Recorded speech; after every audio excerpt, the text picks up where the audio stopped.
ሸገር ካፌ ሸገር ካፌ ሸገር ካፌ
አድማጮቻችን በሸገር ካፌ የአድዋ ድል መታሰቢያ ምክንያት በማድረግ በሸገር ካፌ የታሪክ መምህሩንና ተመራማሪውን አበባው አያሌውን ጋብዘናል።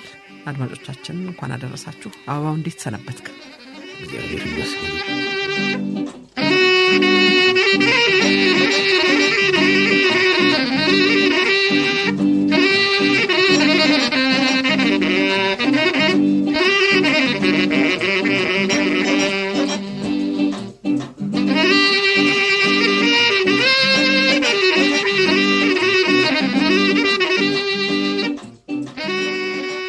የአድዋ ጦርነት ጥቁር ህዝቦች በአውሮፓ ቅኝ ገዢዎች ላይ ያገኙት ድል ነው። አበባው ድሉን እንዴት አገኘ ነው? የድሉ ምክንያት ምን ነበር? ዝግጅቱ፣ ቀንና ቦታው፣ የመሳሪያዎቹ አደረጃጀት፣ በዚህ ላይ ሐሳብ ብሰጥበት ደስ ይለኛል። መልካም። መቼም አድዋን የሚያክል ጦርነት እንዲህ ነው ብሎ አስረዳት መተረክ በጣም አስቸጋሪ ነው።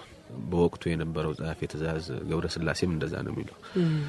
የዛን ቀን የሆነውን ሁሉ መጻፍ አይቻልምና እንደው እንቶ አይነት ብሎ ነው ትንሽ ሰፋ ያለ ነገር ከሌሎቹ ዜና መዋዕል ጸሐፊዎች መቼም በተሻለ ሁኔታ በርከት ባሉ ገጾች ዘርዝሮታል። እንደዛም ሆኖ ተዘርዝሮ ማያልቅ ነገር ነው እና የአድዋ ጦርነት ከማለት የአድዋ ውጊያ ነው። ምክንያቱም ጦርነት ረጅም ነው። ኢትዮጵያና የጣሊያ ጦርነት ብለን ከአምባላጌ ጀምሮ ያለው ያ ጦርነቱ ነው ሂደቱ። አድዋ ግን ውጊያ ነው፣ የአንድ ቀን ውጊያ ነውና ብዙ ጊዜ አድዋ ሲነሳ፣ አድዋ ሲዘከር በተለይ ከቅርብ ጊዜ ወዲህ እንደዚህ ድግግሞች ነገሮች አሉ። አንደኛ ያሸነፍነው የለም አጼ ምኒልክ ሁሉንም አስተባብረው በደቡብም በምዕራብም በምስራቅም ያለውን መሳፍንቱን ከነሰራዊቱ ይዘው አጠቃላይ የሆነ ሞቢላይዜሽን አድርገው ወደ ሰሜን በመዝመታቸው ነው። እሱ ዋና ነገር ነው። በርግጥ በሳቸው ዘመን የተከፋ መስፍንም አልነበረም፣ ያን ያክል ያኮረፈም የለምና የንጉሱን አዋጅ ተከትሎ ሁሉም ወደ ሰሜን ዘምቷል። ያ ብቻ ግን በቂ አልነበረም። ለድሉ ቁልፍ ሚና የተጫወቱ በርካታ ነገሮች አሉ። በእነዚህ እየተሸፈኑ የሚሉት ጣሊያኖች የለም ተሳስተው ነው አንድ ላይ ዘምተው አንድ ላይ የተቀናጀ ውጊያ ማድረግ ሲገባቸው በሌሊት ጉዞ አድርገው አንዱ ካንዱ ተራርቆ እንደዚህ በመሆኑ በተናጠል ሊመቱ ቻሉ። እሱም አንድ ምክንያት ሊሆን ይችላል፣ ግን ያን ያክል ወሳኝ ምክንያትም ላንለው እንችላለን። ሶስተኛው በስለላ ረገድ በቂ መረጃ አስቀድሞ በንጉሠ ነገሥቱ ሰራዊት ዘንድ ስለደረሰ በቂ ዝግጅት ስለተደረገ ሚለውም ይሄም አንድ እንደ ምክንያት የሚቆጠር ነው። ግን ከዛ ያለፉ ጥቃቅን ምክንያቶች አሉ እና እነዛ ወሳኝ ሚና ተጫውተዋል። እስካሁን ትኩረትም ስለማንሰጣቸው በሊቃውንቱ በኩልም በታሪክ ሊቃውንቱ በኩል ያን ያክል እንደው በተጻፉ መጻሕፍት ላይ ዝርዝር አይሰጣቸውም እንጂ ትኩረት አይሰጣቸውም እንጂ እነዛ ወሳኝ ሚና ተጫውተዋልና ከነዛ ውስጥ አንደኛው የጣሊያኖቹ ኢትዮጵያውያንን አሳንሶ የማየት ተከታታይ የሆነ ስህተት። ይሄ ጣሊያኖቹ ብቻ ሳይሆን ከዚህ በፊት ግብጾችም ያደረጉት ስህተት ነው።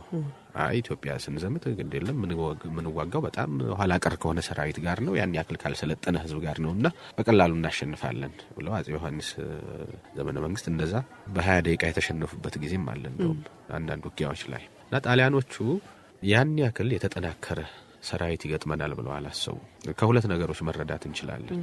አንደኛው ባራቴሪ ነው እንግዲህ የጣሊያን ሰራዊት በበላይ ሆኖ የሚመራው። እሱም ከሱ በታች ያሉት እነ ጄኔራል ኤሌናን ብንወስዳቸው እና ሪሞንዲንም እና አልበርቲንም ከነሱ ስር ያሉት እነ ሻለቃ ቶዜሊና ጋሊያኖንም ስንወስዳቸው ችኮላ ነው የሚያደርጉት እና ለምን ሊቻኮሉ ቻሉ ብለን የወሰድን እንደሆነ የኮአቲትና የሰንአፌ ጦርነት ከዛ ቀጥሎ ደግሞ የደብረ ኃይላ ጦርነቶች አሉ። ካምባላጌም በፊት ገና መጀመሪያ ላይ እነዚህ ጦርነቶች ኢትዮጵያውያን አይዋጉም፣ ያን ያክል ጣሊያንን ሊመክቱ አይችሉም ብለው የደመደሙት ነገር አለ እና የኮአቲትን ጦርነት ለምሳሌ ብንወስደው ራስ መንገሻ ሆን ብሎ ነው የሸሸው። እንደውም ንቀቱን የምናየው የት ላይ ነው? እዚህ ጋር ባራቴሪ ሰራዊት ይዞ መረብን ተሻግሮ ቀጥታ ወደ አድዋ መጣ። በ1887 ገና ከአንድ ዓመት በፊት ማለት ነው። መጥቶ እሱ ይጠብቅ የነበረው ምንድን ነው? ራስ መንገሻም ይሸሻል፣ አድዋ አካባቢ ያለው ህዝቡም ወደ እኔ ይመጣል ነው። እሱ የተወሰነ ሰራዊት ይዞ ልክ አድዋ ሲገባ ከካህናቱ በስተቀር ማንም የተቀበለው ሰው የለም።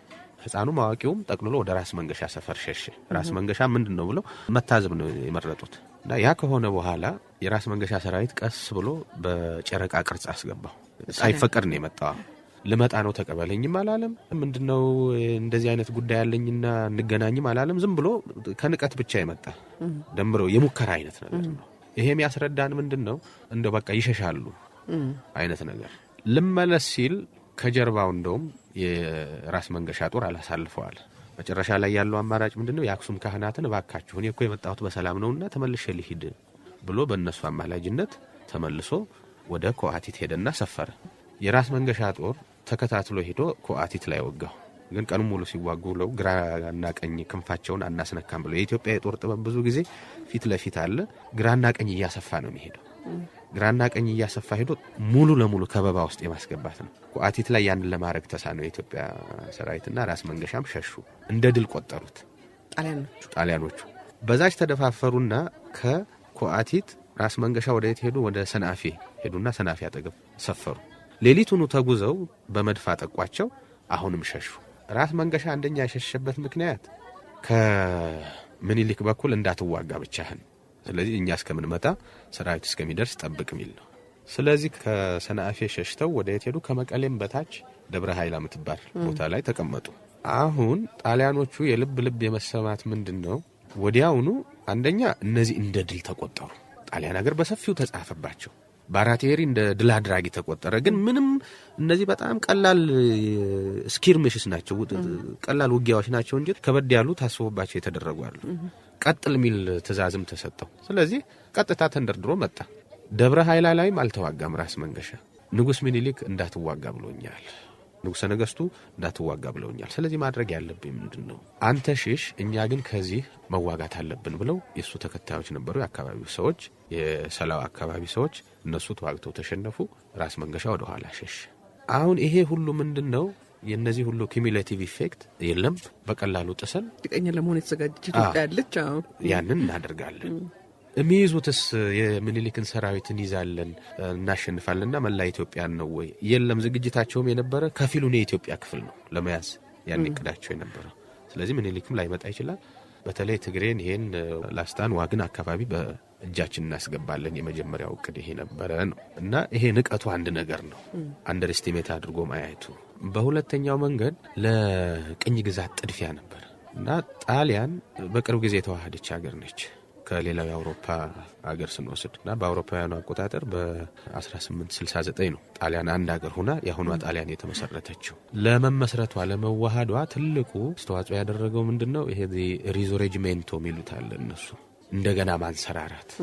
ጣሊያን ድሮ ትልቅ ኤምፓየር የነበረ ነው፣ በሮማን ኤምፓየር የነበረ። ያ ሁሉ ቀርቶ ለረጅም ጊዜ ተበታትኖ ምን ብሎ ቆይቷልና አሁን በአውሮፓ የነበረንን ክብር ማስመለስ አለብን። የሪዞሬጅሜንቶ ዋናው አካል ደግሞ የማንሰራራቱ ዋናው አካል ምንድነው? ሌሎች ሀገሮች በቅኝ ግዛት በርካታ ቅኝ ግዛቶችን አፍሪካም ሌላም ቦታ አላቸውና ጣሊያን ቶሎ ብላ መያዝ አለባት ነው። ስለዚህ ትልቅ ትኩረት የሰጡት ኢትዮጵያን ነው። በተለይ ክሪስፒ ባራቴሪን ምጽዋ ሹሞ ሲልክ ይሄን እንዲያስገኝለት ነው። ትልቁ እንትን ምንድነው? ክሪስፒ ይገፋፋው ነበር።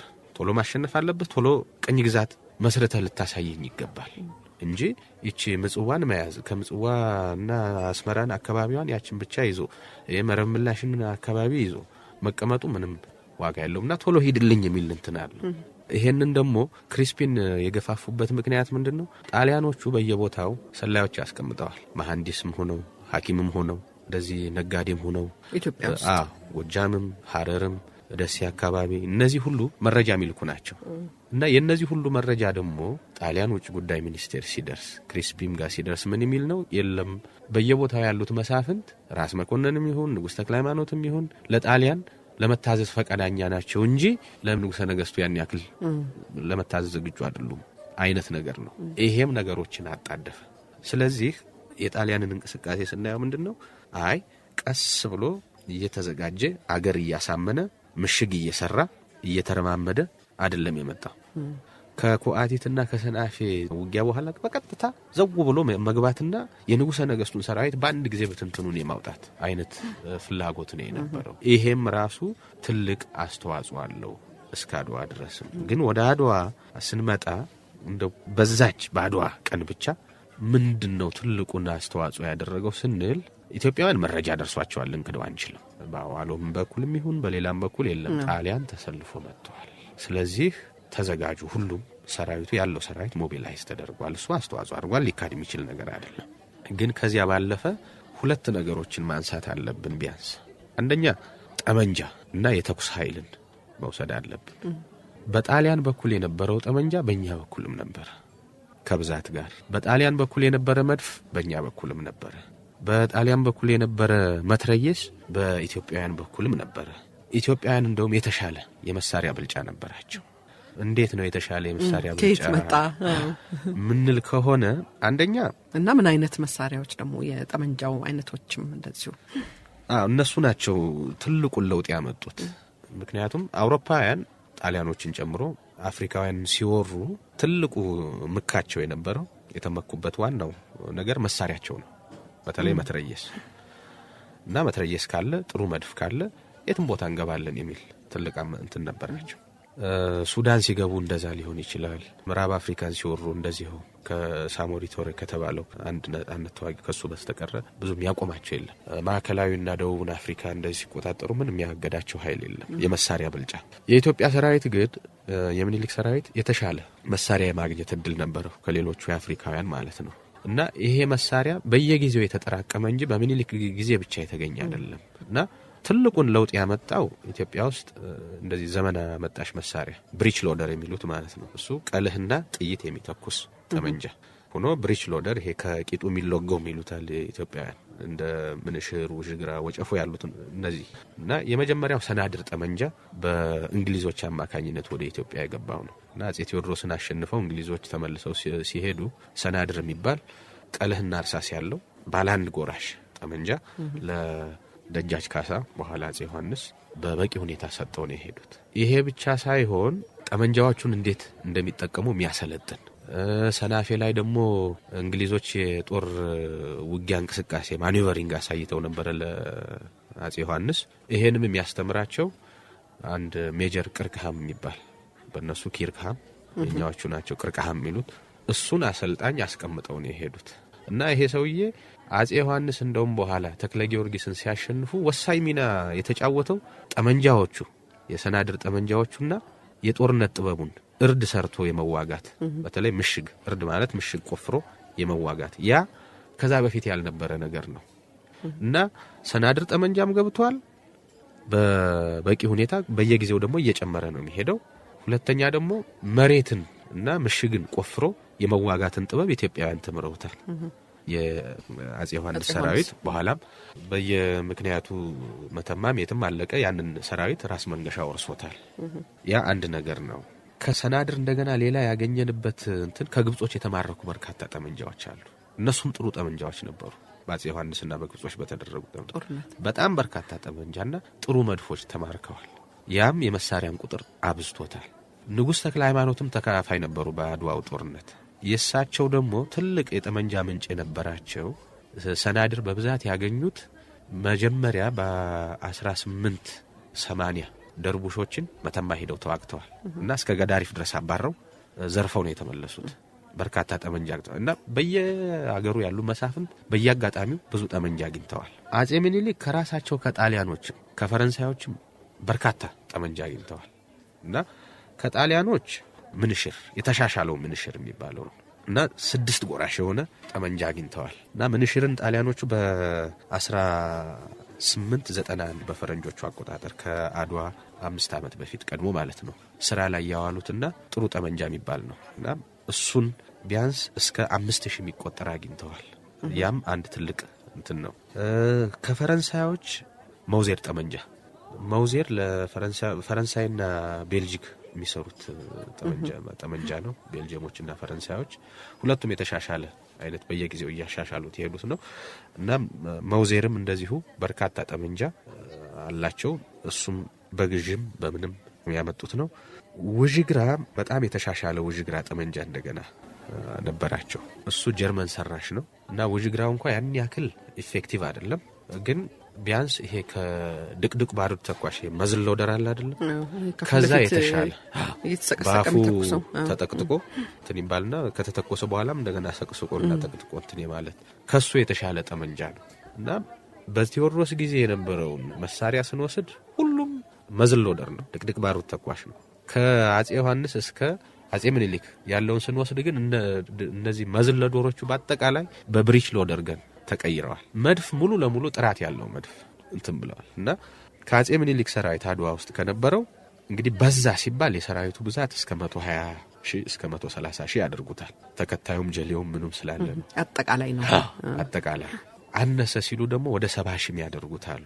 አሁን ቁጥር አሻሚ ነው ብዛቱን በአጠቃላይ ግን እርግጠኛ የሚኮንበት ምንድነው ቢያንስ እስከ 60,000 ሰራዊት 60,000 የሚሆነው ሰራዊት ጥሩ ጠመንጃ እነዚህ መውዜርም ይሁን ሰናዲርም ይሁን ውዥግራም ይሁን ምንሽርም ይሁን the earliest ምንሽር ነው የምንለው ይሄ በጣም በኋላ ተሻሽለው የመጡት አጠር ያሉ ረጅም ምንሽርም አጭር ምንሽርም በኋላ ተሻሽለው የመጡ ናቸው። ምንሽር እስከ ሁለተኛ ዓለም ጦርነት ድረስ ሲጠቀሙበት የነበረ ነውና ያንን ታጥቋል። ጣሊያኖቹ ተመሳሳይ ጠመንጃ ነው የሚጠቀሙት፣ ሰናዲር ብቻ ነው ያልተጠቀሙት እነሱ እንጂ ምንሽር ጠመንጃ በብዛት የራሳቸው ስሪትም ስለሆነ በብዛት ተጠቅመዋል እና ያን ጠመንጃ ጣሊያኖቹ በነፍስ ወከፍ ለራሳቸው ለነጮቹ ወታደሮችም ለሌሎቹም እንደዚሁ በየቦታው ለመለመሏቸው ከኤርትራ ከሐማሴን አካባቢም ከሌላውም አካባቢ ለመለመሏቸው አስታጥቀዋል። ስለዚህ የጣሊያን የሰራዊታቸው ብዛት ስንወስድ አራቱም ጄኔራሎች ይዘው የዘመቱት ወደ 14,000 ሰራዊት ነው። የ60,000 ጠመንጃና የ14,000 ጠመንጃ የተኩስ ኃይል ስንወስደው ምንም ሊመዛዘን አይችልም። ይሄ አንድ ትልቅ አስተዋጽኦ ያደረገ ነውና ዞሮ ጠመንጃ ወሳኝ መሆኑን አጼ ምኒልክ ከመጀመሪያው ጀምሮ ተገንዝበውታል። የጠመንጃ ዋና ምንጫቸው የነበሩት ፈረንሳዮችና ራሳቸው ጣሊያኖቹ ነበሩ። እንደውም አንድ ወቅት ላይ ወደ 2 ሚሊዮን የጥይት እርሳስ የሰጧቸው እነሱ ናቸው፣ ጣሊያኖቹ ናቸው። እና ዞሮ በየጊዜው እየተጠራቀመ የጠመንጃ ብዛት የጥይት ብዛት በጣም መጨመሩ ትልቅ አስተዋጽኦ አድርጓል። ከጀግንነት በተጨማሪ እነዚህ ትልቅ ለውጥ ያመጡ ናቸው። በመሳሪያ አቻ ሆኖ መገኘት አቻም ብቻ ሳይሆን በልጠዋቸዋል። ያ አንድ ነው። መድፍ ደግሞ ሌላውን ስንወስደው መድፎቹ ሙሉ ለሙሉ ተቀይረዋል። ጣሊያኖቹ የሚጠቀሙባቸውም እንደዚሁ ካኖን ቦል አለ አይደለም፣ ይሄ ድቡልቡል የሆነ የመድፍ ጥይት እሱ ሳይሆን ቀልህና ጥይት እርሳስ ያለው ይሄንን የሚተኩሱ መድፎች ነበሩ የሚጠቀሙት። ምኒልክ በአጠቃላይ ወደ 70 የሚደርሱ መድፎች ተጠቅመዋል። ከዛ ውስጥ 30ዎቹ በጣም የተሻሉ ምርጥ የተባሉ መድፎች ናቸው። ፈረንሳይ ሰራሽ የሆኑ ከፈረንሳይ መንግስት ተገዝተው እንደውም የሚል ምልክት ያለባቸው የተሰጡ ናቸው። እንደውም ራጉኤል አካባቢ በደንብ ተሰብስበው ፎቶግራፍ የተነሱ መድፎች ናቸው። የሚኒሊክ ጦር ኃይል ተብሎ አንድ ፎቶግራፍ አለ እና የነዚህን መድፎች የተሻሻሉትን መድፎች አንድ ፕሮቶታይፕ ብሔራዊ ሙዚየም አለ ለማየት እንትን ለሚለው። ዘንጉ ረጅም ነው አፈሙዙ። ያ ከጣሊያኖቹ የተሻለ በመሆኑ የጣሊያን 56 መድፎች አሏቸው በአጠቃላይ የተጠቆሙባቸው አድዋ ጦርነት ላይ። የ56ቱም የተኩስ ርቀት የውጤት ርቀት ሲወሰድ 3600 እና 3500 አካባቢ ነው የሚመቱት ሜትር። የአጼ ምኒልክ በተለይ 30ዎቹ ፈረንሳይ ሰራሽ መድፎች 4 ኪሎ ሜትር ድረስ የሚዘገዘጉ ናቸው። እስከ 4500 ሜትርም ድረስ ሊሄዱ ይችላሉ። ግን የውጤት አቅማቸው ይሄ ፈንጂው አለ አይደል የቀለሁ የሚፈነዳው እሱና ሬንጃቸው የተሻለ ነበር። በቀላሉ ደግሞ ማኒቨረብል ነበሩ። መትረየስ በእኛ በኩል ይጠቀሙ ነበር። ፈረንሳይ ሰራሽ መትረየሶች ናቸው። ጣሊያኖቹ መትረየስ ይጠቀማሉ፣ ግን ያን ያክል አድቫንስድ የሆነ መትረየስ አይደለም። ልክ እንደ መድፍ አይነት መትረየስ ተሽከርካሪ ያለው እዛ ላይ ይጫናል እንደ መድፉ እየተገፋ የሚሄድ ነው። ስለዚህ በቀላሉ ከአንድ ቦታ አንስቶ ወደ ሌላ ቦታ ለመቀያየር ማኒቨር ለማድረግ የሚመች መትረየስ አይደለም። የኛዎቹም ከነሱ የሚሻሉ አይደሉም።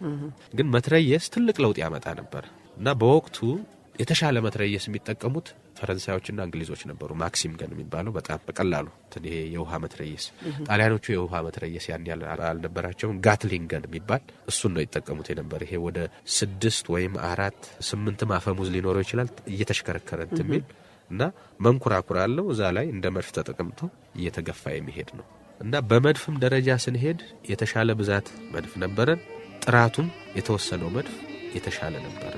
ይሄ ትልቅ ለውጥ ያመጣ እንትን ነው እንጂ ጀግንነት ብቻ አንዳንድ ጊዜ ትልቅ እንትን ያመጣል።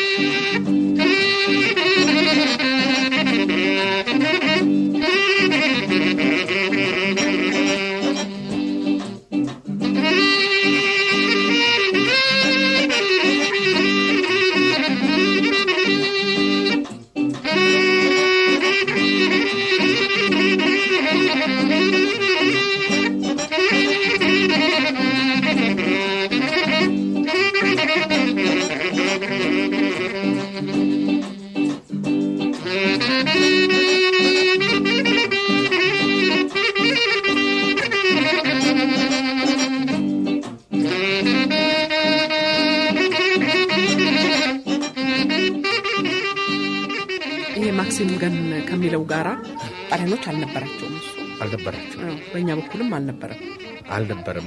መትረየስ የሚባል ፈረንሳይ ሰራሽ መትረየስ ራሱ የፈረንሳይ ቃል ነው ማትሪሊስስ እና ቢያንስ እንደው በደቂቃ ውስጥ እስከ 400 ጥይት ድረስ ሊተኩስ የሚችል ማክሲም ገን ይሄ ሰንሰለት የሚቀበል ነው።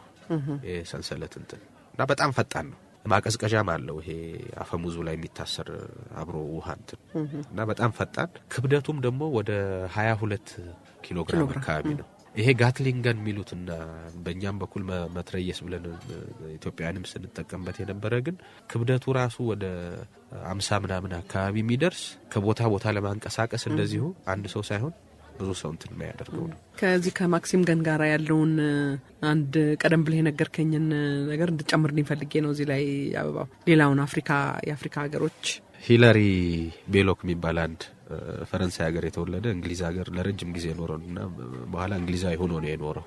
ለእንግሊዝ ፓርላማ ሁሉ ተመራጭ ሆኖ የታወቀ ጸሐፊ ነው፣ ገጣሚ ነው እና እሱ በወቅቱ የነበረውን በ1880ዎች 90ዎች የነበረውን የቅኝ ግዛት መስፋፋት ካስተዋለ በኋላ እንትን ያለ ነው እና ለቅኝ ግዛት ዋና መስፋፋት መትረየስ ከፍተኛ አስተዋጽኦ አድርጓል። በተለይ ይሄ ማክሲም ገን የምንለው እና ለዛ ነው እሱ የቅኝ ግዢዎችን የዛኔ በመሳሪያ የበላይነት ተነስተው ይሉት የነበራቸውን ስሜት ሲያንጸባርቅ የቋጠራት ስንኝ ናትና whatever happens we have got the maxim gun and they have not ብሎ ማክሲም ገን እስካለን ድረስ እና እነሱ እስከሌላቸው ድረስ የትም ቦታ መግባት እንችላለን፣ የትም ቦታ ማጥቃት እንችላለን፣ ቀኝ መግዛት እንችላለን። እና አድዋ ላይ ትልቁ ይሄ ሊሆን አልቻለም።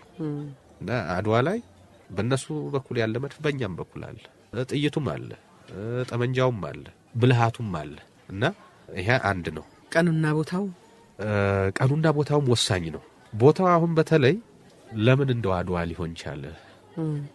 ቦታውን ለምን አድዋ አደረጉት? ባራቴሪ የፈለገው መጀመሪያ ላይ አምባላጌ መጥተው ሲዋጉ መርጠው ነው። አላጌ ትልቅ ተራራ ቦታ ነው፣ ከፊት ለፊቱ ሜዳ ነው። ስለዚህ ሳያስጠጉ በረጅም ርቀት መከላከል ይችሉ ነበር። አልሆነም። መቀሌ ረጅም ሰዓት በደንብ የተሰናዳ ምሽግ ስለነበረ ያው የውሃ ጥረቱ ነው እንጂ በደንብ ተከላክለዋል። አድዋ ከመቀሌ በኋላ አጼ ምኒልክ የሃኔ የሰፈሩት በአክሱምና በአድዋ መካከል። ከዛ በኋላ ወደ አድዋ ተጠጉ። ጣሊያኖቹ ግን ያደረጉት ምንድነው? ከመቀሌ ቀጥታ ወደ አዲግራት ነው የሸሹት።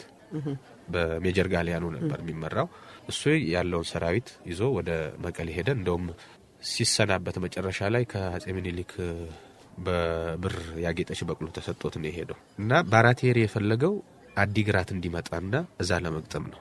የአዲግራትን ምሽግ አስቀድሞ ያዘጋጁት ነው እና አካባቢውም እንደዚሁ ሜዳማ ስለሆነ እነሱ ምሽግ አዘጋጅተው በቀላሉ ለረጅም ጊዜ መከላከል እንደሚችሉ ወይንም ሆብሎ ጥሼ ገባለሁ ቢል እንኳን የምኒልክ ሰራዊት በቀላሉ እንደሚያጠቁት ያውቁታል።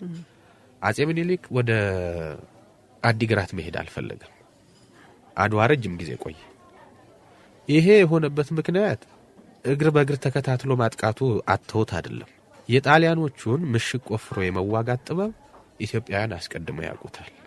ከሩቁ ብንጀምር እና ራስ አሉላ እዚህ ውስጥ አሉበት። ራስ አሉላ ጣሊያኖቹን ማነው ዶጋሊ ከመምታቱ በፊት ሰዓቲ ላይ ምን ያክል እንዴት አድርገው እንደተከላከሉት ያውቃል። ከዛ በኋላም ከአጼ ዮሐንስ ጋር ዘምቶ ያውቀዋል። ግብጾቹን እንዴት ምሽግ አስለቅቀው እንደተዋጉ ጉንደት ላይ ያውቁታል። ጉራአ ላይም ያውቁታል። ስለዚህ በሰሜኑ ክፍል ያሉት የኢትዮጵያ የጦር አለቆችና በጋዞች ራስ መንገሻን ጨምሮ እንደ ራስ አሉላ በደንብ አድርገው አዲግራት ሄደው ቢዋጉ ምን አይነት ዲዛስተር እንደሚፈጠርባቸው ያውቁታልና መሄድ አልፈለጉም። ምኒልክም ጥሩ መካሮች አሉት ብለን መውሰድ እንችላለን። ይሄ ሳይሆን ሲቀር ደግሞ የባራቴሪ ሌላው አቅጣጫ ምንድነው? ከአዲግራት ተነስቶ በደብረ ዳሞ በኩል አድርጎ እንቲጮ መስፈር ነው። እንቲጮ አንደኛ ከአድዋ ቅርብ ርቀት ነው። 15 ኪሎ ሜትር አካባቢ ነው ርቀታቸው። ሁለተኛ እንቲጮ ሜዳ ነው። ስለዚህ ሜዳ ላይም ካገኘው የምኒልክን ሰራዊት ከርቀት ሳያስጠጋ ለመከላከል ይመቸዋል። በዚህ ሐሳብ ነው ከአዲግራት ተነስቶ ወደ እንቲጮ ሄደው። እንደው በታሪክ ይሄ ቢሆን ይሄ ይሆን ነበር አይባልም እንጂ እንቲጮ ላይ ሄደው ቢገጥሙም ቅድም እንዳልኩሽ እኩል ነው። እንደውም የተሻለ የተኩስ ኃይል አለ እና እንደው ውጤቱ እንቲጮ ላይ ቢዋጉ ኑሮ ጣሊያን ያሸልፋል ነበር ማለት አይቻልም። የመሳሪያም ብዛት አለ፣ የሰው ኃይልም ብዛት አለ። ግን እንቲጮ ላይ የሰፈሩበት ዋናው ዓላማ አሁንም ምኒልክን ወደ ሜዳው ለመሳብና ከማጥቃት መከላከል የተሻለ ነው ሁልጊዜም በሚሊተሪ ሕግ እና ፕሪንሲፕል መሰረት። ሁለተኛ ደግሞ ሜዳ ላይ ማጥቃት ለነሱ የተመቸ ነው ብለው ወስደውታል።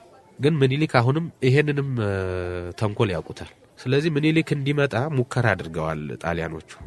አለቃ ገብረስላሴም እንደሚነግረን 3 ጊዜ በተለያየ ቀናት ጣሊያን እየተሰለፈ የምኒልክ ሰራዊት እንዲመጣ ይጎተጉት ነበር። የሚሰለፈው ምንድነው? አይ መጥቷል። ሲቆይ ደግሞ እንደው የእዝ ሰንሰለትም ያን ያክል የሌለበት ነውና ትራዲሽናል የሆነ ሰራዊት ስለሆነ ሆ ብሎ ይመጣል ነው። በምንም ታምር ንቅንቅ አላለም። ምንም ንቅንቅ አላለም። ስለዚህ ያላቸው ምርጫ አንደኛ ክሪስፒ በጣም አሁንም የመቀሌውንና የአምባላጌውን ጦርነት ለማካካስ፣ ሁለተኛ ደግሞ የቀኝ ግዛት ህልሙንም አሁንም በደንብ ቶሎ ለስኬቱ። ምክንያቱም ክሪስፒ ከግራ ፓርቲዎቹ ከሶሻሊስቶቹ ከፍተኛ ወቀሳና እንትን እየደረሰበት ነበር። ስለዚህ ተጨማሪ መኮንኖች ከጣሊያን መጥተዋል። እነዛም መዝመት ነው የሚፈልጉት። በጣሊያኖቹ መካከል ደግሞ በጀኔራሎቹ መካከል አለመግባባት ነበር። እናጥቃ ባራቴሪንም የመውቀስ እርስ በርስ ያለመጣጣም፣ ጦርነቱ ዘገየ ለምን ቶሎ ሄደን ውጊያ እናደርግም አይነት ነገር። ስለዚህ መጨረሻ የተወሰነው ምንድነው? አይ እዛው አድዋ ባሉበት ሄደን እናጥቃ። ስለዚህ ካጠቃን ደግሞ ድንገተኛ የሆነ ማጥቃት መሆን አለበት እና ለዚህም መረጃ ይሰበስባሉ ጣሊያኖቹ። መረጃ የሚሰበስቡት ጣሊያኖቹ አንደኛ በራሳቸው ሰዎች የመረጃ ሰዎች አሏቸው። ግን እነዛ ሁሉ ሰዎች ለምኒልክ መረጃ አቀባዮች ናቸው። አውዓሎምንም መውሰድ እንችላለን። ለምኒልክ ያቀብላል፣ ግን ለጣሊያኖቹም ደግሞ የውሸትም ይሁን መረጃ ይሰጣቸዋል። ሁለተኛ እንደው ለእርቅ ለድርድር የሚልኳቸው ጣሊያኖች የራሳቸው ኦፊሰሮች አሉ። እነሱም ሁኔታዎችን እየታዘቡ ነው የሚመጡት። ስለዚህ ንጉሱ መጥቶ ማይወጋን ከሆነ ሄደን መውጋት አለብን በሚል የተወሰነ ነው። ግን ያም በችኮላ የመጣ እንጂ ጣሊያኖቹ አድዋ መዋጋት እንደማያዋጣቸው ያውቁታል። ለምን? በሰራዊት አነስተኛ ሰራዊት ነው ያላቸው። ሁለተኛ በሞራል የተጎዳ ሰራዊት ነው ያላቸው። ሶስተኛ ከሀገሬው የመለመሏቸው ወደ 9000 ሰራዊት አብዛኛው ከነጩ ይልቅ የጥቁር ወታደሩ ነው የሚበዛው። ከኤርትራም ከሌላም ቦታ የሰበሰቧቸው። እነዚህም የውጊያ ሞራላቸው ያን ያክል እንትን አይደለም። ካመቸ ወደ ኢትዮጵያውያንም ሊገቡ የሚችሉ ናቸው። በርካታ መሳፍንት ሲደግፏቸው የነበረ እነ ራስ ስብሃት እነ ደጃች ሀጎስ እነዛ ሁሉ ከድተዋቸዋል። ስለዚህ አድዋ ሄዶ መውጋቱ በጣም እንደሚያስቸግር እያወቁት ያንን መወሰናቸው ነው ስተቱ እንጂ የካርታ ስተት የምን እንዳይባል አለመግባባቱ ነው ትልቁ። በጄኔራሎቹ መካከል የነበረው ፉክክር እርስ በርስ የመናናቅ እንጂ እያንዳንዱ ጉብታ ላይ ሆኖ ማን ወደየት ይሄዳል የሚያስተካክል እኮ የካርታ ሰው ነበራቸው፣ ባለሙያተኞች ነበሯቸው። እና እርስ በርስ ያለ መግባባቱ እዛ ላይ ያደረሰው እንጂ አድዋ መሄዱን ሁሉም ፈልገውታል። ከሄዱ በኋላ ግን እርስ በርስ ለመግባባት ያን ያክል ተናላሉ እና ስላቃታቸው አዲግራትም ሊመጣ አልቻለም፣ ቲጮም ሊመጣ አልቻለም ምኒልክ። ስለዚህ ሄደን ማጥቃት ነው። ያ ደግሞ ለንጉሱ ጥሩ ምቹ ሁኔታ ፈጥሯል። ሴቶች የነበራቸው አስተዋጽኦ ምን ነበረ? እንግዲህ ብዙ ጊዜ የጣይቱን አስተዋጽኦ ይጠቀሳል። ከዛ በተረፈ ደግሞ ቤተክርስቲያን እና እለቱንም አብረህ ያይዘህ ምንድን ነበር አስተዋጽኦ? እለቱ ጥሩ አጋጣሚ የሆነ ይመስለኛል ለኢትዮጵያውያን። አንድ ውጊያ ለማሸነፍ ብዙ ነገር ይኖራል። አንዱን ብቻ ማጉላትም አይቻልም። ምኒልክ ይዘውት የሄዱ የጊዮርጊስ ታቦት ነው። ሁልጊዜም ዘመቻ ሲኬድ የማይቀሩ ነገር ታቦት አለ፣ ስዕል ይኖራል፣ ካህናቱም ይኖራሉ። ግን እንደ አጋጣሚ የጊዮርጊስ ቀን ነው። ጊዮርጊስ ደግሞ በኢትዮጵያውያን ዘንድ የተወደደ ነው። በእርግጥ ጊዮርጊስ እንደው አሁን ድረስ እንኳን ፈታሪኩን ስንወስደው አንድ መልአክ የመሰለ ሰው በነጭ ፈረስ ሆኖ አንገቱን ጣሊያንን ሲለው አይተናል። ጊዮርጊስ ይራዳናል ነው። በእርግጥ ጊዮርጊስ እንደው ለጥቁር ነው ለነጭ ነው የሚያደላ ራሱ ግሪካዊ ወይ ሮማዊ ሆኖ የራሱን ወገን ያጠቃል ወይ ሌላ እንትን ነው ሌላ ተግዳሮት እንዳይሆን እንጂ ጊዮርጊስ ይራዳናል አንድ ቀን ነው። ሁለተኛ እያንዳንዱ ከቅዳሴ ተነስተው ነው የሄዱት። 22 ለ23 አጥቢያ ነው ከአድዋ ገብርኤል ቤተክርስቲያን ሲያስቀድሱ ተጠርተው ተነግሯቸው ሁሉም የሄዱት መኳንንቱ ምኒልክን ጨምሮ። አቡነ ማቴዎስ በዛው ነበሩ እና የጊዮርጊስ ቀን መሆኑ ራሱ ለኢትዮጵያውያን ቢያንስ የስነ ልቦና ጥንካሬ ይሰጣል። ኢትዮጵያውያን ሲዋጉ ሁሉ ጊዜም በዚህ ቀን ብትዋጋ ጥሩ ነው፣ በዚህ ቀን ባትዋጋ ጥሩ ነው አይነት አለ። ጦርነቶች ድንገት ዝም ብለው አይወሰኑ እና ይመረጣሉ። እና ከማንኛውም ቀን ይልቅ የጊዮርጊስ ቀን መሆኑ ራሱ ቢያንስ የስነ ልቦና ጥንካሬ ለኢትዮጵያውያን የሚሰጥ አይነት ነው። እና በኋላ የመጡት ይሄ ጊዮርጊስ እንዲረዳን የሚለው ነገር ዝም ብሎ የበቀለ ነገር አይደለም። ከነበረው ሁኔታ የመነጨና የዛ ገደል ማሚቶን እንደሚያስተጋባ ሁሉ እየተዛባ የመጣ ነገር ነው። ሁለተኛ ቤተክርስቲያን ከፍተኛ አስተዋጽኦ አድርጋለች። በተለይ ካህናቱ ሁልጊዜም ይኖራሉ። ግን ትልቁን አስቸጋሪ ሁኔታ የነበረው አጼ ምኒልክ ከአክሱሞች ጋር በጥሩ ሁኔታ ላይ አልነበሩ። ምክንያቱም ሲነግሱ ንግሳቸውን እንጦጦ በማድረጋቸው፣ ሁለተኛ ደግሞ የነገሱት እንደው ዋናው የዮሐንስ ጳጳስ እያለ ዋናው ምክንያቱም በዮሐንስ ጊዜ 4 ጳጳስ መጥቶ ነበርና እዚህ በአቡነ ማቴዎስ ከንጉሱ ጳጳስ በአነሰው ለምን ተቀቡ ነው። በዛ ምክንያት እንደውም የአክሱምን ንቡረነት ሁሉ ለዚህ ለአዲስ ዓለም ማርያም ሰጠው ነበር አጼ ምኒልክ።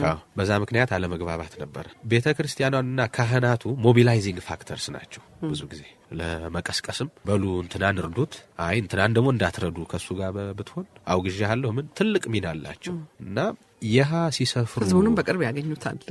ንጉስ ከተናገረውና ካህን ከተናገረው ህዝቡ ካህን የተናገረውን ነው የሚያከብረው፣ ተወደደም ተጠላም። እንግዲህ ያ በመሆኑ የተነሳ ይሃ ከአክሱሞች ጋር እርቅ ፈጠሩ። ይሃ ሰፈር እንደውም አንድ ጥያቄ የምነሳው ምንድነው ንጉሠ ነገሥት ሆነው ድሮ እነ ሰርጸ ድንግል ማንም ይሁን ምን ሱስኒየስ ካቶሊክ ከመሆኑ በፊት አክሱም ሄዶ ንግስናውን ፈጽሟል። እሳቸው የንግስና ስርዓት አልፈጸሙ። ሌሎቹ ነገስታት የትም ቦታ ዘውድ ቢጭኑ አክሱም ለዘመቻ የሚሄዱ ለምን የንግስ ስርዓት ይፈጽማሉ። እና እሳቸው አልፈጸሙም። እንደውም አክሱምም አልሰፈሩ፣ ፈንጠር ብለው ይሃ ላይ ነው የሰፈሩት።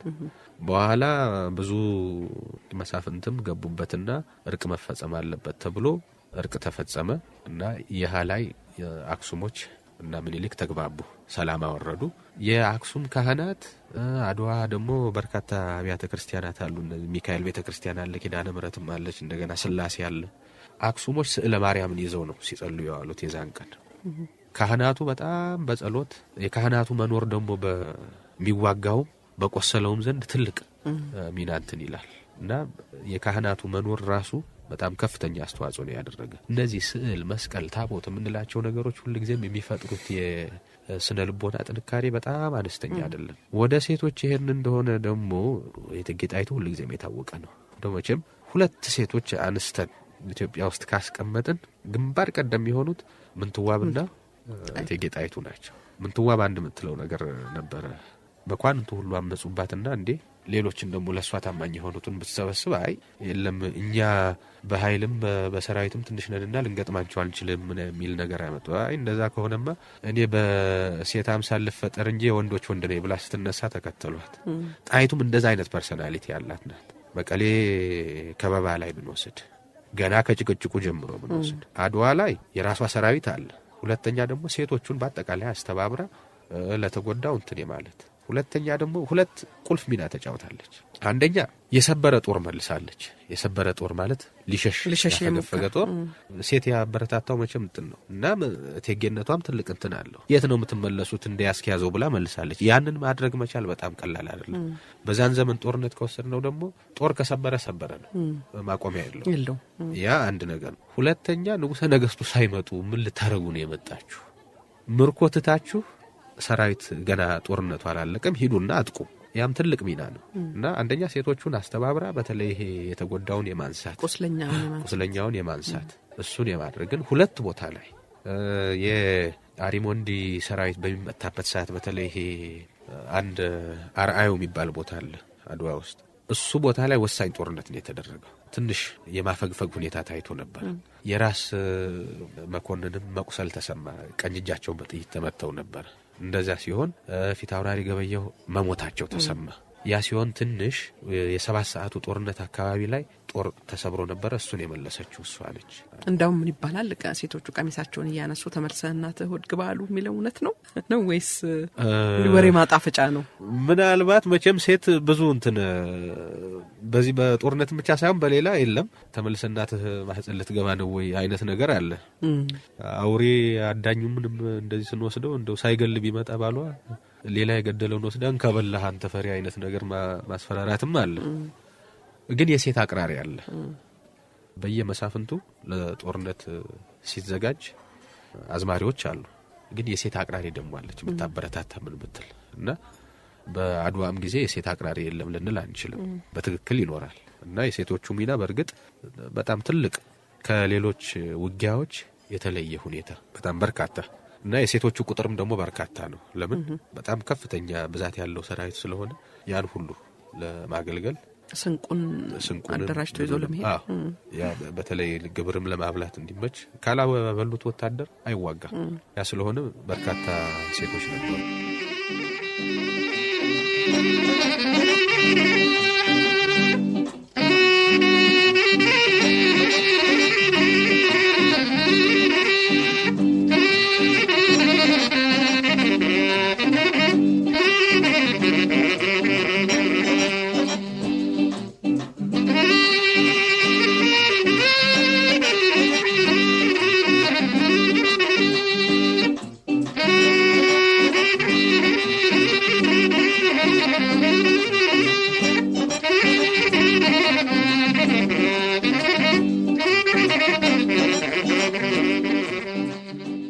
አድዋ ድል ነጻነት አስገኝቶልናል። ነጻነታችን አረጋግጦልናል። ያ ነጻነት ውጤቱ ምን ሆነ የሚለውን ብናነሳ ትንሽ መቼም አድዋ ሲባል የኢትዮጵያ ድል ብቻ አይደለም፣ የአፍሪካም ድል ነው እና አፍሪካ ወደፊት ታላቅ እንደምትሆን ነጻ እንደምትሆን ነው የነጭ ኃይል ሊሰበር እንደሚችል ምልክቱን ያሳየ ፋና ወጊ የሆነ ድል ነው ተብሎ ብዙ ይባልለታል። አውሮፓውያንም በጣሊያን አፈሩ። መቼም ጣሊያኖች ትልቁ ጥቁር ነጥባቸው በታሪካቸው ብለው የሚወስዱት እሱ ነው፣ አድዋ ነው። ግን ለኢትዮጵያውያን እንደው አድዋ ከድልነቱ ባለፈ እንደው ምን አመጣ? እውነት የወታደራዊ ግቡ ምንድን ነበረ? ፖለቲካዊ ግቡስ ምንድን ነው የሚሆነው? ምክንያቱም አንድ ውጊያ ሲደረግ አንድ ጦርነት ሲደረግ የግድ መቋጫ ይኖረዋል እና ያ የተሳካ ነበር ወይ ብንል ቢያንስ በሶስት የተለያዩ እንትኖች ማየት አለብን። ይሄኛው አንደኛው ጣሊያን ተሸነፈ። ስለዚህ ስለተሸነፈ ወታደራዊ ግቡ ተሳክቷል። ምንም እንትን የሚያሻማ አይደለም እሱ። ግን ፖለቲካዊ ግቡ ምንድን ነበር? የኢትዮጵያና የጣሊያን ጦርነት ያኔ አድዋ መደምደሚያው ጦርነት ነው። እንግዲህ ያ ከሆነ ለጦርነት ያደረሳቸው ሁሉን ነገር ያደረሳቸው የውጫሌ ውል ነው። አንቀጽ 17 በተነሳ ጭቅጭቅ ኢትዮጵያ በጣሊያን ፕሮቴክቶሬትሺፕ ውስጥ ትሆናለች አትሆንም ነው። ውሉም ተሰርዟል። አሁን ትልቁ ከአንቀጽ 17 ውጪ ያለው በጣም አሻሚና ነባራዊ ሁኔታ የነበረው ምንድነው? በውጫሌው አንቀጽ 3 መሰረት ጣሊያን የሚገባት ቦታ አጼ ምኒልክም በውሉ ያጸደቁላቸው ትንሽ ቦታ ነች።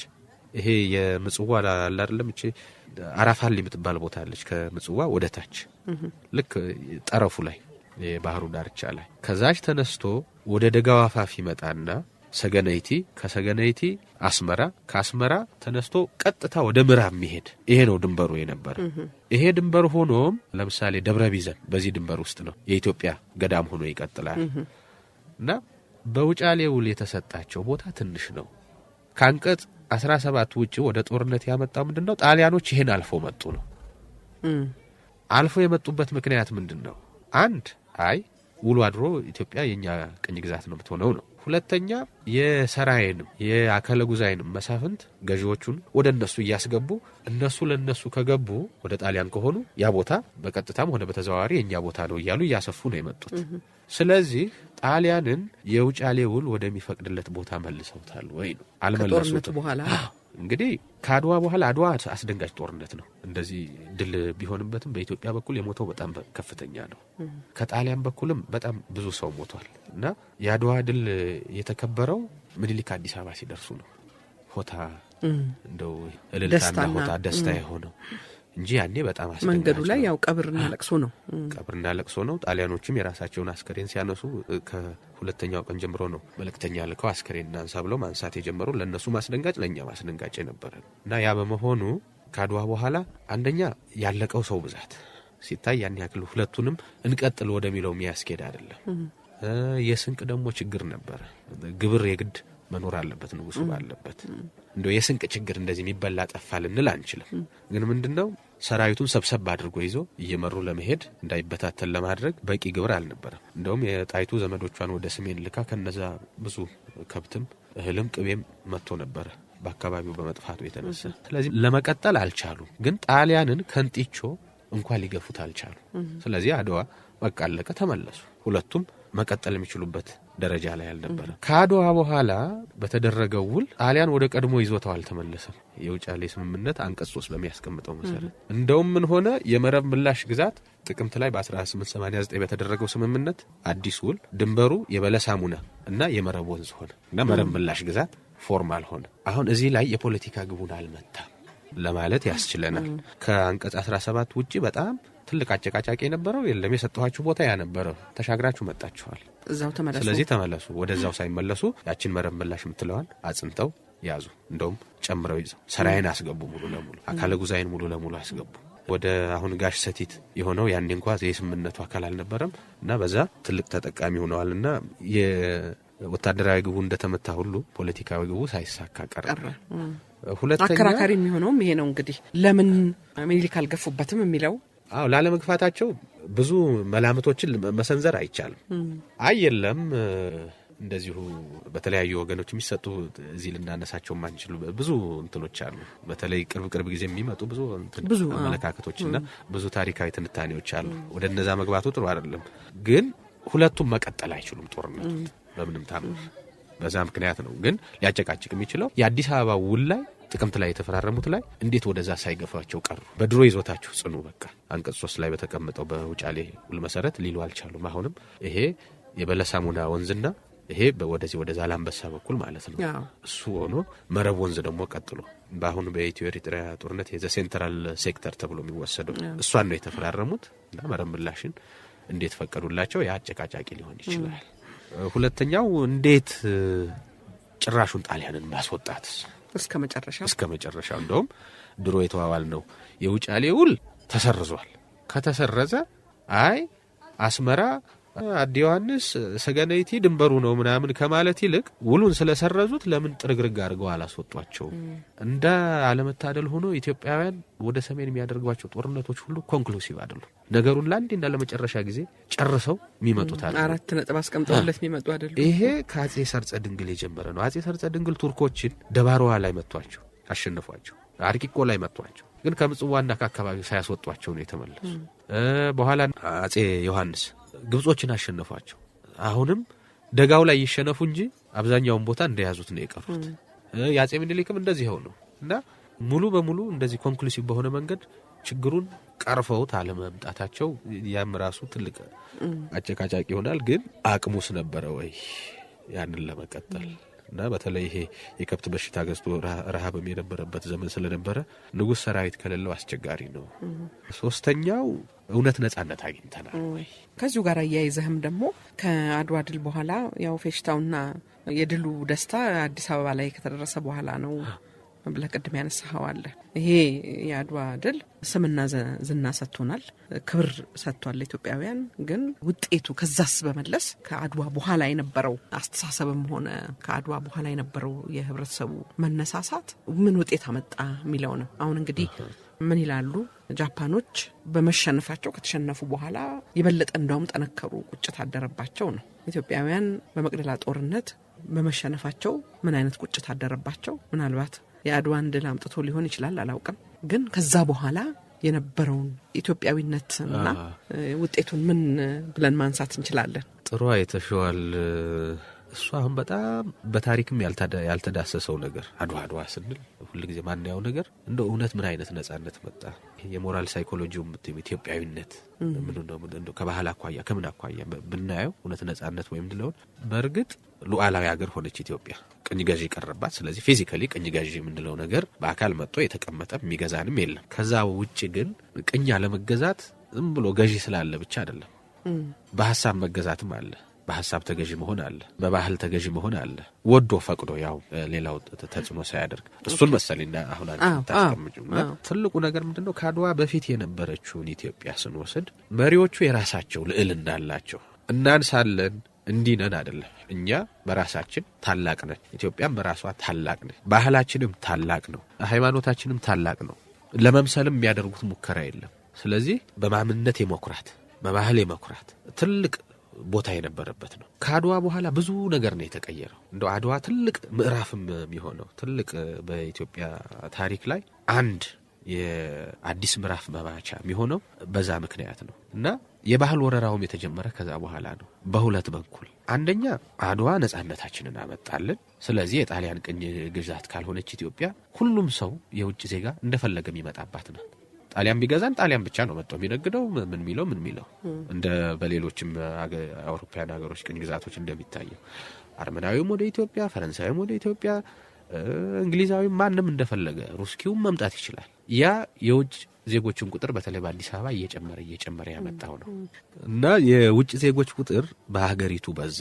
አንደኛ ሁሉም አውሮፓ ሀገር ኦልሞስት በተለይ ታላላቆቹ ፈረንሳይ፣ እንግሊዝ፣ ጣሊያንን ጨምሮ የግድ ቆንስላዎቻቸውን መክፈት ጀመሩና ቋሚ ቆንስል ኤምባሲዎቻችን መመሰረት የጀመሩበት ነው። ጽሕፈት ቤቶቻቸው ነጋዴው በዛ፣ ኢንተርፕረነሩ በዛ እና ያ ሁሉ ከአድዋ ማግስት የተፈጠረ ነገር ነው። አዲስ አበባ በበርካታ ፎቶግራፍ አንሽም ይሁን ቆርቆሮ ነጋዴም ይሁን ምን ይሁን የውጭ ዜጋ የበዛበት ነው እና የውጭ ዜጋ መምጣቱ አዲስ ባህል አመጣ።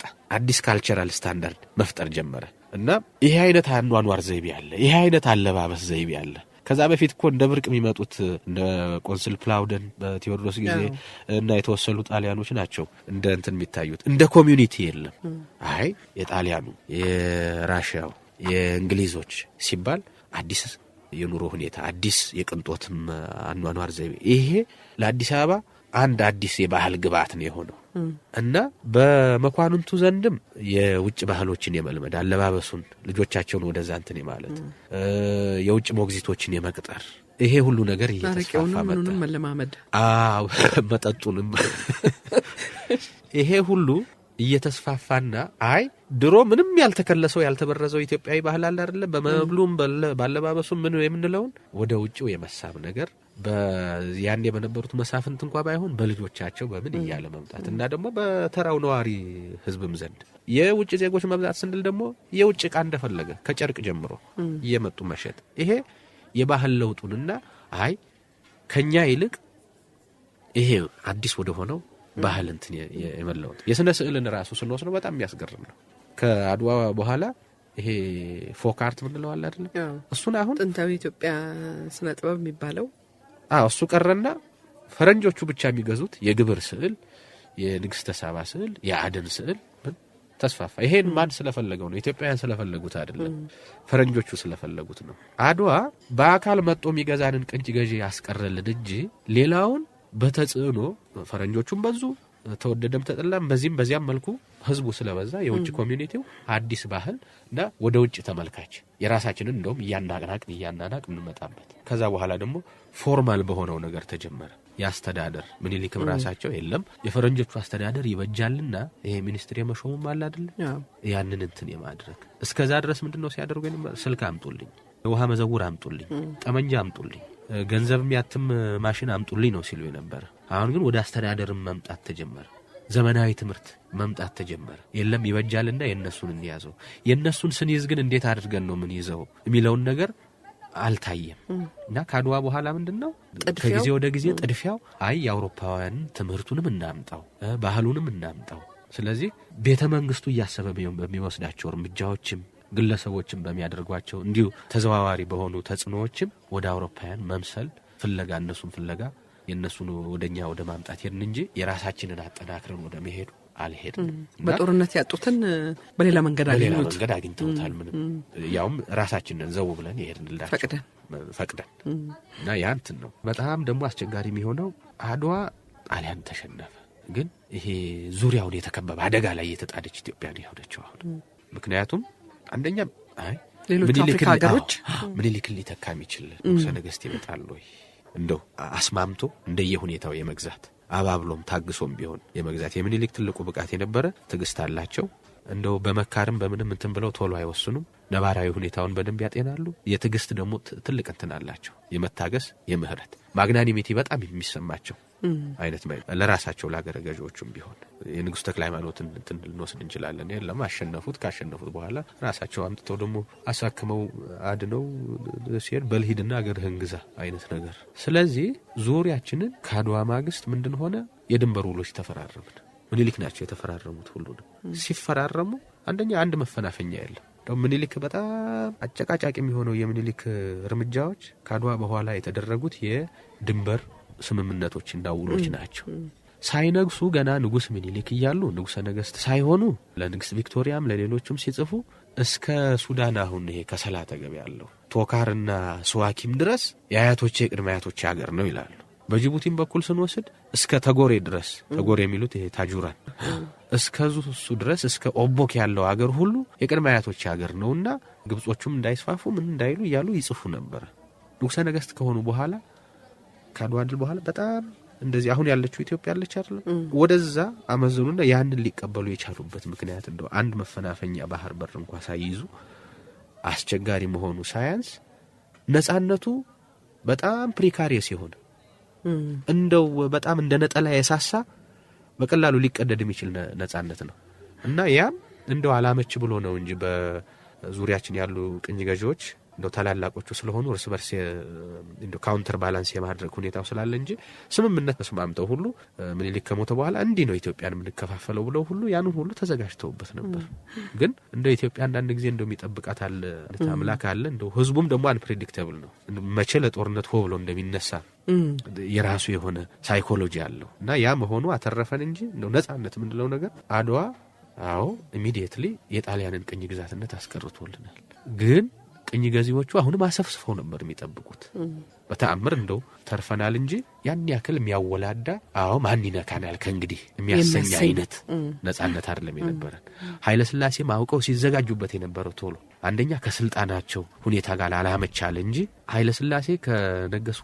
በኋላ ትልቁ እርምጃቸው የነበረው ቶሎ ሰራዊት ማሰልጠን ምን ማለት ነው የምኒልክን ሁኔታ መሳቸው እንትን ይሉታል እና ያንን ሳይጨርሱ ነው ጣሊያን ይወረረን ያቁት ነበር እና የሚያወላዳ ነፃነት አልነበረንም ወደ ጣሊያን ምርኮኞች ከመጣን ደግሞ መቼም እንደ ምኒልክ ቸር የለም በታሪክ ከሌቸር ነው ከሌ ነው ብሎ መውቀስ ማመስገን አስቸጋሪ ነው ግን ከወሰዱት እርምጃ ስናይ መቀሌ ላይ እንደዛ ከበው የነበሯቸው ሰዎች በሉሽ ሂዱ ሲሄዱም ያው ጋሊያኖ ዛ አዛዥ ነበር በቅሎ ሸልመውታል ለነገሩ አስቦ አይደለም የመጣ በስህተት ተጠርቶ መጥቶ ነው እሳቸው ሊያወሩ የነበረ ከሌላ ሰው ጋር ነው መልክተኛ ሆኖ ሲያገለግል የነበረ እሱን ሲያስጠሩት እሱ በስህተት ጋሊያኖን ይዞ መጣ ለምን ይሄን ሰውዬ ይዘው መጣ አይ እሱን የጠሩ መስሎኝ ነው የመልእክተኛው ስተት ነው ተባለ። እንዳይቀመጥ አንድ ወንበር ብቻ አስቀመጡ። ግን መልእክተኛው አለቃው ነውና ያኛውን ሲያስቀምጥ እሱ እንዳይሆን እንደገና እንትናልና በትልቅ ቸርነት ለቀቋቸው። ከአድዋ በኋላ ደግሞ የተማረኩትን በየመሳፍንቱ ነው የከፋፈሏቸው። አንደኛው ይሄ ጣሊያን ሰፈር የሚባለው ከጊዮርጊስ ጀርባ በታች እሱ የተወሰኑ ሙያ ያላቸው የተወሰኑ የሰፈሩበት ቦታ ነው። አዲስ አበባ መቼም ዝም ብሎ መቀለብም አይቻልም። የሚቀለብም ሙያ የሌለው ይኖራል። እና የተወሰኑት አዲስ አበባም ሆኖ በየመኳንንቱም የተቀመጡ አሉ። ወደ ፍቼም ወደ ምንም የተላኩ አሉ። እና እያንዳንዱ መሳፍንት የራሱን ምርኮኛ ይዞ ባደራ የተቀመጡ ናቸው። ከነዛ ውስጥ ብዙ ይሞታል። ከአድዋ ወደ አዲስ አበባ በተደረገው ጉዞ ቆስሎ የሞተም አለ። ከዛ በኋላ በበሽታ ምክንያት የሞታል በአዲስ አበባም ወደ ሌላም ቦታ። እነዚህን ምርኮኞች አጼ ምኒልክ አስቀድመው መፍታት ነው የፈለጉት። ግን ችግሩ ምንድነው? ጣሊያኖች ውሉን አዘገዩት እና እንዳንድ መያዣም ናቸው እነዚህ። ጣሊያን ሀገር በጣሊያን መንግስት ላይ ከፍተኛ ጫና የተደረገው የተደረሱ ልጆቻችን ነው። ስለዚህ ይሄ ቁጥራቸው ምን እንደሚያህል ይታወቃል። ይሄን ያክል አሁን ምርኮኛው ቁጥሩ አስቸጋሪ የሚሆነው የሞተዋል መጀመሪያ የተማረኩትና በኋላ የሞተው ይሄን ያክል እንተናይ። የጣሊያን ምንጮችም ያን ያክል የሚያወላዳ እንትን አይሰጡንም። ግን በርካታ ቁጥር ያላቸው ናቸው። እንደዚህ አንድ ቦታ 3000 የሚል ነገር ያየው ከእንትኑ ጋር ከሀገር ተወላጁ ጋር ነው። ሀገር ተወላጆቹ በጣም ተቀጥተዋል። ግን 3000 የነጭ ወታደር አይሆንም። ምክንያቱም ራሱ ይዘመተው ትንሽ ነው። ራሱ ስንት አካባቢ ነበር? ወደ 7000 ምናምን ነውና ብዙ ያለቀው አልቆ በርካታ ምርኮ ነው የምንለው። እና እነዛ ጣሊያን ሀገር ከፍተኛ የሆነ ጫና ስለተደረገ ከጣሊያን መንግስት ይልቅ ምክንያቱም የጣሊያን መንግስት ስራዬ ብሎ የያዘው አሁንም ተሸንፎም የፖለቲካ ድል ማግኘት ነው። በሚሊታሪ ያጣውን በፖለቲካው በድርድሩ ማግኘት ነው። አግኝተዋል። ትኩረታቸው የነበረ ምን አይነት ውል ነው ምንዋዋለው ቢያንስ መረብ ምላሽን ለመያዝ እንጂ የምርኮኞቹ ጉዳይ ሰከንደሪ ነው ለጣሊያን መንግስት እና ለጣሊያን ተወካዮች አዲስ አበባ ለነበሩት። ስለ ምርኮኞቹ ጉዳይ ለአጼ ምኒልክ በተደጋጋሚ ይጽፍ የነበረው የሮሙ ፓፓ ነው እና ምህረት እንዲያሳዩ ምህረት ሰጣለሁ ብለው መጀመሪያ ተስማምተው ነበር። በኋላ ግን የለም መንግስታችሁ እንዲህ ያደረገ ነውና ውሉ አንድ ነገር ሳይደርስ እነዚህን ሰዎች አለቅም። ግን አልበድላቸው። ግን ውሉ ሲያልቅ ሁሉም በሐረር በኩል አድርገው እንዲሄዱ ነው የተደረገ። አንድ አመት ያህል ቆዩ እዚህ። አንድ አመት ሙሉ የሚሞላ አይደለም። ከጥቅምት ውሉ ከተፈራረመ በኋላ ጥቂት ቆይተው almost ግን አመት የሚሞላ ጊዜ ነው። ያው ወጣው እስከሄዱበት ጊዜ ብንወስደው አንድ አመት የሚሞላ አካባቢ ነው። እና አንድ ምኒልክ ራሱ ሰብስበው አንድ ግብር አበሉ ከመሄዳቸው በፊት ለምርኮኞቹ እና አልቤርቶኒ ትንሽ እንትን ያደረገበት ንግግር አድርጎ ምስጋና ምንም ትልቁ እንደ ታላቅ አሸናፊና ቸርነት የታየላቸው የአሪሞንዲን ሰይፍ ለአልቤርቶኒ ለቤተሰቡ ስጥልኝ ባክ እና ሁሉም ደግሞ የተያዙት በጥሩ ሁኔታ ነው። እና የአፈ ንጉስ ነሲቡን እንትን ልንወስድ እንችላለን። እንደምሳሌ አንድ ወጣት ጣሊያናዊ ከአድዋ ጀምሮ ለሳቸው ይሰጣል እንዲጠብቁት ያው እንዲንከባከባው የተማረኩት እና መጨረሻ ወደ ሀገሩ ሲሄድ የሰጡት እንትን ለናትህ ይሄን ደብዳቤ እንድሰጥልኝ ብለው ነው። እሳቸውም የእሳቸው ባለቤትም እንደዚሁ ሚስታቸውም ደብዳቤ ሰጠዋል። እና የእሳቸው ደብዳቤ እንደው አጠቃላይ እንትኑ ምንድነው የሚለው ልጅዎን ከአድዋ ጀምሮ ንጉሠ ነገሥቱ አደራ ስላሉኝ እኔ ጋር አስቀምጨው ተንከባክቤዋለሁ እና ከአድዋ አዲስ አበባ እስከሚገባ በበቅሎ አስቀምጬ ነው እና ጃኖ ቀይ ጃኖ ማልበሽ ነው። አዲስ አበባም ሳስቀምጠው አመት ሙሉ ስጋና ጠጅ ያጠጣሁ ነው እንጂ ለመጥፎ ነገር አላስራብኩትም አላስጠባሁትም። በሄድ ያደረኩት እኔም ልጅ ስላለኝ ነው። ግን በሰላም መድረሱን እንዲገልጹልኝ ቢል እና ሁሉም ማግናኒመስ ሆነው ነው እንትን ያሉት። ከዛም በፊት ከአድዋ ብርኮኞችም በፊት የመቀሌውን ብንወስደው ከምሽጋቸው ወጡ። ተጠራጥረው ነበር ከምሽጋችን ብንወጣ ይፈጁናል ነው። ደሞም እነሱም ብዙ ሰው ገለዋል። ግን እንደዛ ሆኖ ምንድነው ራስ መኮንን ታማኝ ሰው ናቸውና እስኪ በራስ መኮንን እንትን ይጠበቁ ተባለ። ዝም ብለው ቢተው ይፈጃቸዋል ጦር። ስለዚህ ምን ይሻላል? ራስ መኮንን ይጠብቃቸው። ራስ መኮንን ታማኝ ሰዎችን እንትን ብለው በማግስቱ ጭነው እስከሚሄዱ ድረስ አስጠብቀዋቸዋል። እና ይሄ ይቅርባይነት አሸንፎም ማግናኒሚቲ ኦፍ ዘ ቪክተር እሱ አይነት ጸባይ ብዙ ጊዜ አናየው በኢትዮጵያ ነገስታትም ዘንድ በሌሎችም ዘንድ። ምኒልክ በዚህ የተካኑ ናቸው። ለጣሊያኖቹ ብቻ አይደለም ለኢትዮጵያውያንም ስንወስደው ራስ መንገሻ ጋር ንጉስ ተክለ ሃይማኖት ጋር ሌሎችም ጋር እንደዚህ ነው ማግናኒሚቲ የሚያሳዩበት እንትን ነው። እና ጣሊያኖቹ እንደውም ትልቁ ምኒልክን በጣም የሚያመሰግኑ ማስተዋሻዎች ላይ ምርኮኞቹ ናቸው። አያያዛቸውን ሁኔታ ብዙውን ነገር እና ይሄ እንግዳ ተቀባይነት ምን ምንላቸው ነገሮች ከነዚህም አንድም ይሄኛው ነው እንደው ትልቅ ምክንያቱም ብዙ ፈረንጆች አዲስ አበባ ነበሩ እና እነዛ ፈረንጆች ምርኮኞቹ የተያዙበትን ሁኔታ በደንብ አድርገው ታዝበዋል። ሌላ ሀገር ይሄ ሊሆን ይችላል ወይ? በፍጹም ሊሆን የሚችል ነገር አይደለም። ወይ በስር እንትን ይቀመጣል አደገኛ በሆነ ስር ወይንም ደግሞ ለተለያዩ ስቃዮች እንትን ይላል። ግን የምርኮኞቹን አያያዝ ከውጭ ሀገር ሰዎች ደግሞ በተለይ ይሄ ሞንዶቪዳይ ምኒልክ አማካሪ የነበሩት እና አልፍሬድ ኢልግም ለውጭ ነገስታትም በጥሩ ሁኔታ ተይዘዋል። ምክንያቱም ለውጭ መንግስታት ኢትዮጵያ የአረመኔ ሀገር ነውና ጠብሰው ይበላቸዋልም ተብሎ ሊታሰብ ይችላል እና ያ ትልቅ ስም ለምኒልክ ያተረፈላቸው እሱ ነው። አበባው እንግዲህ በጣም አመሰግናለሁ። ሰፊ ትንተናን የሰጠህን አድማጮቻችንም ስላዳመጡን በጣም አመሰግናለሁ። እኔ በድሉን ስለሰጠሽ እጅግ አመሰግናለሁ። ማቆም ለወርወር በመቻልም እጅግ አመሰግናለሁ። በጣም ነው የማመሰግነው። እንግዲህ በሌላ ጊዜ በሌላ ርዕስ እንገናኛለን ብዬ ተስፋ አደርጋለሁ። አድማጮቻችን ከልብ እናመሰግናለን አብራችሁን ስለቆያችሁ። ሸገር ካፌ ሸገር ካፌ